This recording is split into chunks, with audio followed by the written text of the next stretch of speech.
Welcome in to DNVR Fantasy. Love that. You put the YouTube link in another chat, so I was finding my notes. That happens. Coffee's kicking in. New Justin Simmons shirt on. Get to talk football with one of my favorite people to talk football with in the world, Kale, super producer Kale, famously the best on this panel at Fantasy this year. How are you doing, my man? Doing great, man. How are you? Good. I'm doing well. I enjoy that we're doing a Friday show, first Friday show of the year. We've tried to get every day of the week sprinkled in different topics to pick from. And yesterday's Dallas Cowboys game definitely sparked some topics for us. Also, shout out to our regular host, Justin Michael, who's dealing with a coaching change, an exclusive interview with a DNVR athlete, David Roddy. So check out all his great stuff over there. David Roddy, top 10 scorer in all of college hoops right now. Team DNVR athlete. How cool is that? Yeah. We have some phenoms on the squad. And, ranking DNVR athletes in fantasy would be way easier than some of the conundrums we have here going into this final playoff stretch. And there are some much greater at-large football topics to kind of unravel here as we get into some of the biggest backfield stonks, you could call them, going forward. And it starts in all these split backfields. And really, Kale, I would start with yesterday's game with the Cowboys because NFL Twitter was going crazy on how Zeke was the issue with the Cowboys all along in brutal defeats against the Broncos and Chiefs, and how Tony Pollard is clearly the best back. Fortunately for me, I do this on a regular basis, and I remember just a month ago us having a conversation of, okay, Zeke is officially back. This is the best he's looked in years. He's had twice as many 20-point games than he has single-digit games. That still remains true, even with yesterday's game. So what's the truth here, man? What's the truth? In my opinion, I first off, moving forward, I just avoid that backfield. Draft-wise, if you're in Dynasty, I'd try and get out if you can, because it's just going to be a mess moving forward, because unfortunately, Zeke's got so much guaranteed money left on his contract that they're not going to cut him. Right. So, and whether you like it or not, Jerry Jones loves Ezekiel Elliott, and the buck stops there in that organization. So he's going to get carries. And NFL Twitter is correct. Tony Pollard is a better running back at this point than Ezekiel Elliott is. I think they have different skill sets. But I would just avoid that backfield moving forward because it's going to be a mess. I don't know how it gets cleaned up with those cap ramifications at all. Yeah, for sure. And I mean, they're just splitting carries right now. And I think here's the other thing. The way Zeke looked earlier in the year, where he had a stretch from week 2 to week 6 with 3 20-point games and then 2 others in double digits, that back is still there. I think he's older, though, and the tread on the tire and being able to stay fresh has become harder, which is why Tony Pollard is such a key to that game. And with Zeke in this shape, they're just not able to run off tackle as much. So Tony Pollard kind of becomes that change of pace guy. And yeah, I think you're right. I think you got to kind of stay clear. You do have the football team on the schedule twice, and that defense has been pretty nice to running backs. You do have the Giants. And then the Cards week 17, Philly week 18, whatever.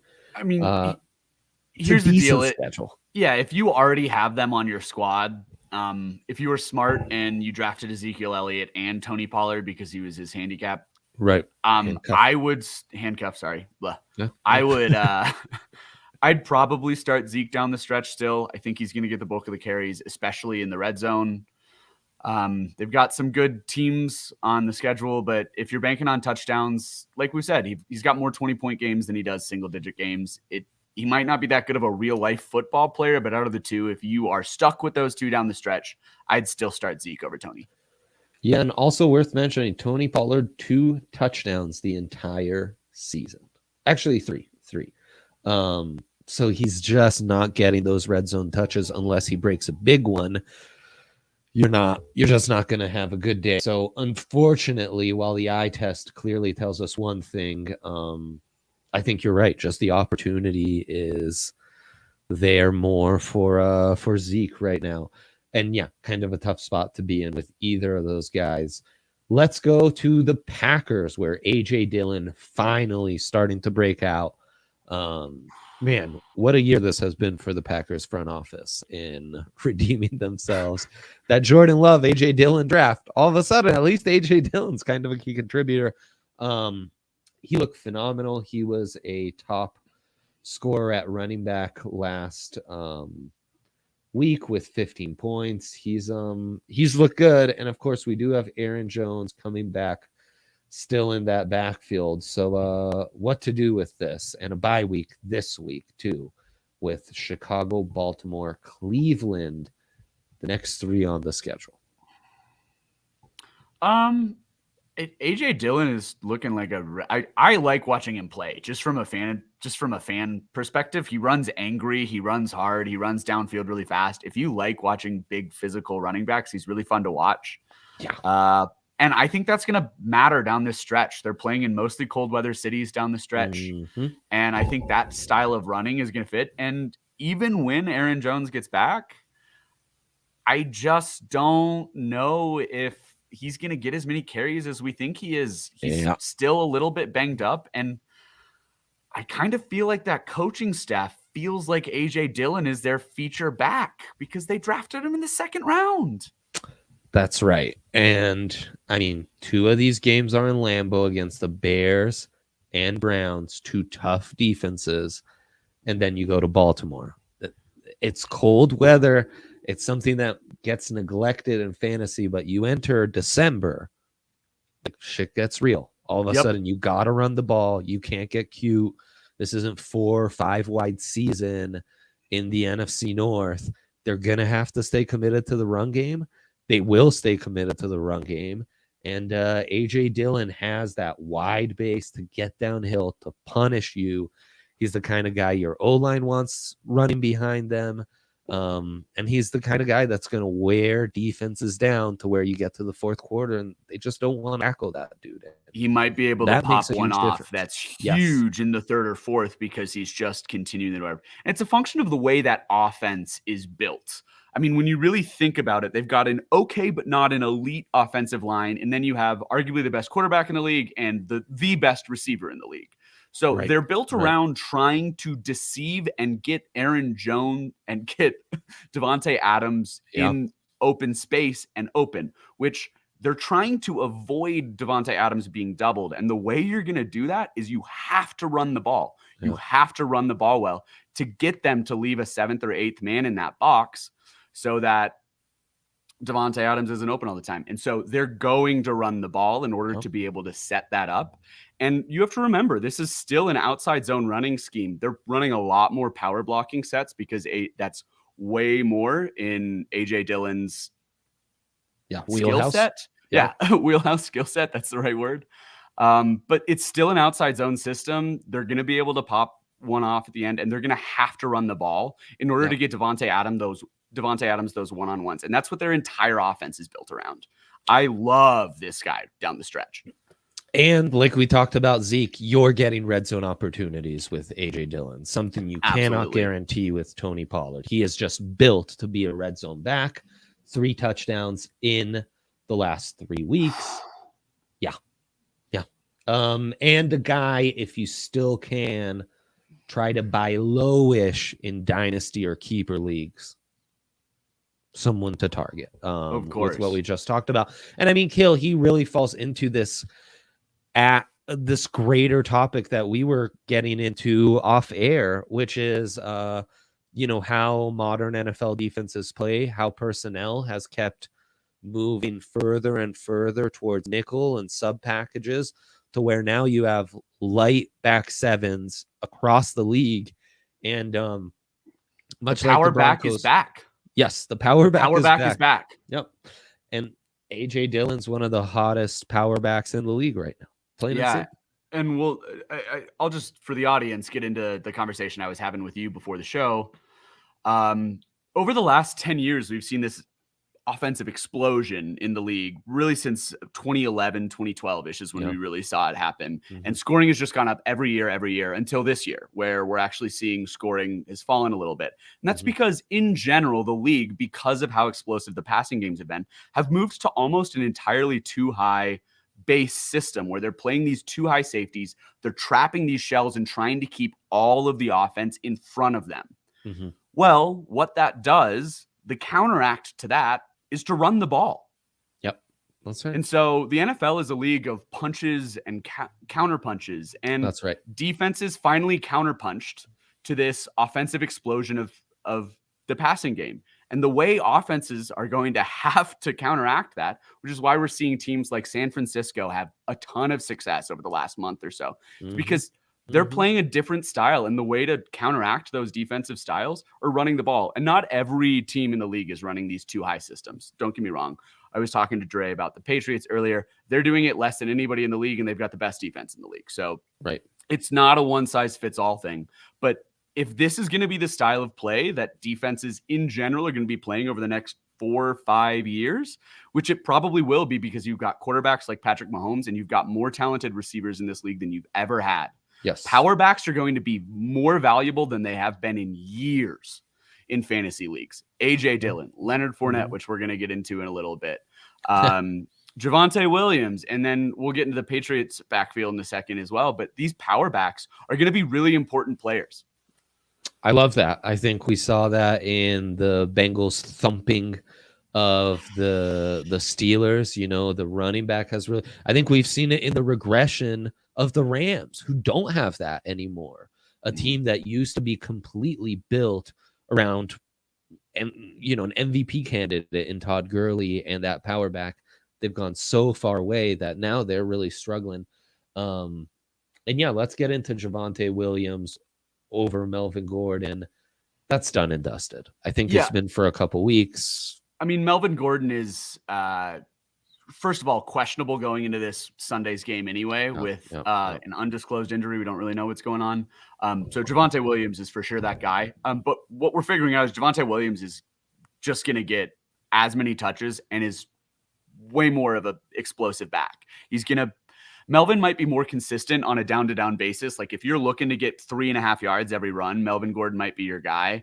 But Javonte Williams' ability to just not go down and turn what should be a 2-yard run into a 10-yard run.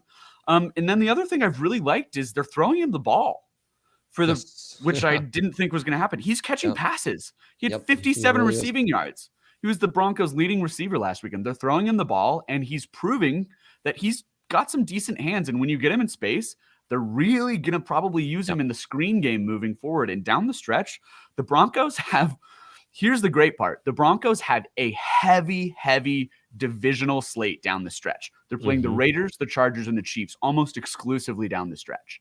And all three of those teams are horrible at containing the run on the edge. Horrible. The Chargers have the worst run defense in the league. So just spam Javonte Williams. He's going to be a must start, and he's going to get red zone touches. He wasn't at the beginning of the year, but he is now.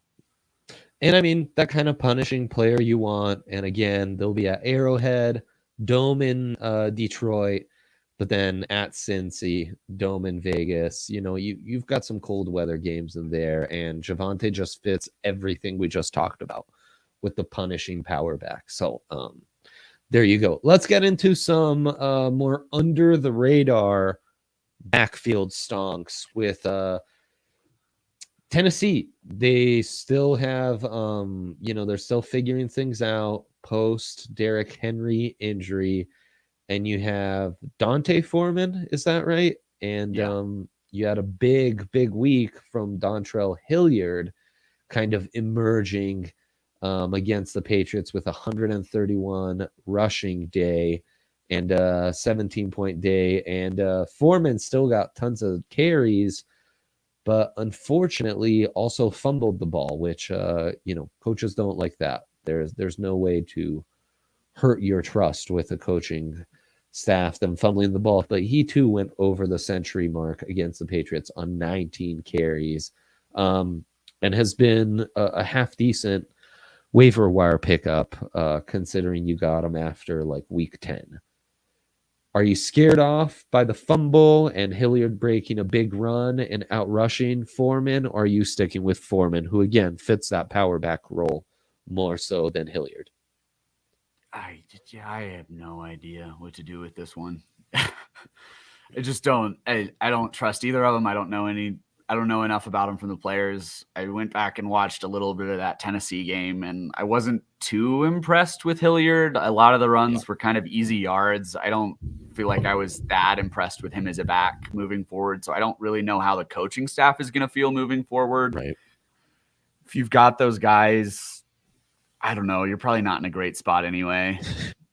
I'd stick with Foreman. I think in a flex or RB2 situation, he can still be valuable. I think he's actually performed pretty well. They will stay committed to the run. And they are right there leading the division. Like they can't kind of give up and pack it in here. So I think you got to stay committed. It sucks they have a bye week, but then Jacksonville, Pittsburgh, San Francisco, Miami. Could be worse. And then let's close this out. It's actually a backfield you hinted at. The Patriots backfield, one that we've talked about a whole lot. You still have Damon Harris there and Stevenson. I love Ramondre Stevenson. The massive rookie. Yes, everyone loves Ramondre Stevenson. Love Ramondre Stevenson. He's just fun to watch. Yep, he's a big boy. My feelings about this down the stretch are Bill Belichick is not a stubborn coach. When he sees things that are working better, he's going to move to them down the stretch. I mean, we've seen it on playoff runs over the years, and I think it's going to be the same this year. The best running back on that team is Ramondre Stevenson. Damian Harris is a good player. He's just not a true number one back, and I think Ramondre Stevenson is. Plus, he's going to get red zone touches just because of his size. 6.2 yards, 5.0, 5.8, and 5.1 per carry. So, that's the last 4 weeks. Just a monster. Well, and that offensive line is looking like the unit we thought it was going to be coming into the season. We had a couple weeks where we were really worried, but they just look utterly dominant, and they look deep. They're running 6 offensive lineman sets more than any team in the league right now because they're just running the shit out of the ball really well.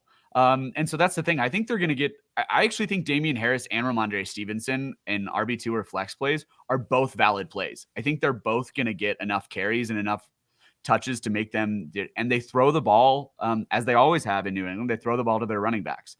Damian Harris is seeming like he's kind of that guy with obviously James White's not playing right now. Mm-hmm. So it seems like Damian Harris is going to be that guy. So if you're people, I think they're both valid plays right now.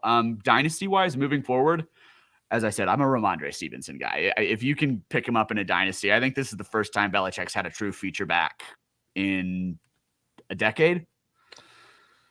Yeah, about that. Nope. Sounds right. I like the Ramondre love. His name does give me trouble though. Before we go to some must starts, because I think those were some interesting backfield discussions, I want to remind you, all you fantasy savants, lovers, and followers out there, DraftKings Sportsbook right now. Use that code DNVR. New users sign up. If an NFL team scores a point that you bet on, you bet $1, you win 100. One of the best offers you'll see out there. Then you use that code DNVR when you sign up. They'll match your first deposit bonus up to $1,000. The deals are never ending. The odds boost, the SGP protections, the player props, all sorts of amazing odds and features out there. You think the Broncos win this week and can win the division? You're going to get lots of value on that. Just download the #1 sportsbook in the land, DraftKings Sportsbook app now. Use that code DNVR. As we mentioned, must be 21 or older. Colorado only. Bonus comprised of a first deposit bonus and a first bet match, each up to $500. Deposit bonus requires 25 times playthrough. Restrictions do apply. See DraftKings.com/sportsbook for details. Gambling problem? Call 1-800-522-4700. And we must not forget to mention DraftKings, official sports betting partner of the NFL. Come on. Get with the program here, guys. All right, let's get into some must starts after a massive week. It's in our headline. And you hinted at it already. We just had a major discussion about power running backs. Leonard Fournette going forward, though, man, what a wacky couple years it's been for his career. And all of a sudden, it kind of seems like he's found the perfect situation, the perfect time. And if there was ever someone who fit that mold of power back who you want running the ball in December, January, it's playoff Lenny, who built his reputation as a 16-year-old phenom high schooler in Louisiana on punishing linebackers and DBs when he gets to that second level and beyond. What more can we say about this guy? I mean, he's not the same player he used to be. He's not, but he's going to get a lot of opportunity. And just with the wide receivers on that team, they have, and Tom Brady, obviously, they're going to have to play back a lot. So he's going to get a lot of opportunity into light boxes. And the other thing that I really like is with the Antonio Brown suspension, they're going to have to lean more on their running backs. Yes. The other weird thing that's happening this year with Leonard Fournette is they're throwing him the ball, which I don't know why. And he keeps dropping some of them because he still doesn't have the best hands, but he's getting targets. So in PPR leagues, it's good. And he's just punishing people, and the touchdowns. I mean, obviously, you're not going to count on a 4-touchdown week from him moving forward. That's crazy. But he's going to get red zone touches. And if we know anything about Tom Brady offenses, which, let's be honest, this is a Tom Brady offense as much as it's a Bruce Arians offense. Oh, yeah. They like to play efficient football, and efficient football means running the ball in the red zone. 100%. They also have the added advantage of Gronk, the best blocking, or one of the best blocking tight ends in football, a really strong O-line, a veteran quarterback who's making checks at the line against light boxes. Oh, and cherry on top, their schedule is entirely NFC South opponents who they'll be massive favorites against, aside from Buffalo week 14. So you can kind of beat up on those teams, and you even have playoff Buffalo's a much better pass defense than they are a run defense. Yep. And it all comes down to their safeties. Well, how do you challenge those safeties? You have Leonard Fournette try to run them over a few times and see if they're still with him. They're weak in the middle. Their inside linebackers are replacement level guys, which is fine. It's not a bad thing. But I still think Buffalo is a Super Bowl contender with that defense is really, really good. But even against Buffalo, I think Leonard Fournette's got a really good chance to go off. Yep. Yeah. I mean, that's the other. If nothing else, they're going to be in every game. So you're not going to abandon the run game come the second half, like some teams might. Totally. What about Jaylen Waddle? All of a sudden throwing himself as right in the mix with Devontae Smith and Jamar Chase as potentially the top rookie wide receiver in this class. He's been outstanding for several weeks now. Was the second most productive wide receiver in all of fantasy football last week, and a nice little schedule going forward with the Giants and Jets and a bye week on week 14. Must start going forward. Yeah, I mean, Fantasy Pros has them as their number 2 rated must start for wide receivers going down the stretch, which I think is really interesting. They're just going to keep throwing him the ball because they run an almost – I mean, that offense is wacky to watch. It's hyper efficient right now, which is cool, but it's almost entirely RPOs. Like their whole offense is RPOs. Mm-hmm. So it's really odd, but because of that, they're using Jaylen Waddle almost as a running back in some situations, which I think for fantasy purposes is really good for us. Yeah, no, I mean, you got to love that. He's getting consistent touches and he's breaking big ones, you know. I mean, we talk about these feast or famine wide receivers. He kind of is that, whether we want to admit it or not. So must start. Next 2 out of the next 3 weeks, though. Giants and Jets, you kind of have to. They're going to be in those games. He's going to get his opportunities. Why not?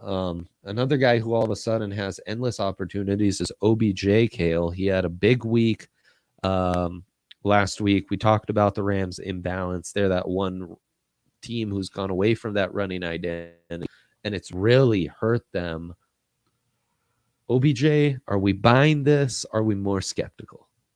I'm skeptical. I just haven't seen OBJ be a consistent fantasy producer for years at this point. One big week. I mean, he had a couple big weeks in Cleveland too, where we had the same discussion. We were like, is OBJ back? He had 2 touchdowns, and then he goes duds for the next couple weeks. I thought the best option for OBJ as a fantasy option moving forward was when he was going to be able to feast in the slot, because he's not going to be asked to block. But in the way the Rams run their offense, they use their wide receivers almost as pseudo tight ends on the edge, which is funny because that's kind of why OBJ signed with the Rams in the first place, is because he didn't want to block anymore. And then Robert Woods got hurt, and now he's having to block all the time, which I think is hilarious. Absolutely. And I think you're going to be playing whack-a-mole a little bit with him and Van Jefferson. I agree. We talked Van Jefferson up when the news first broke of the OBJ signing. And he's kind of proved us right. He's had some big weeks.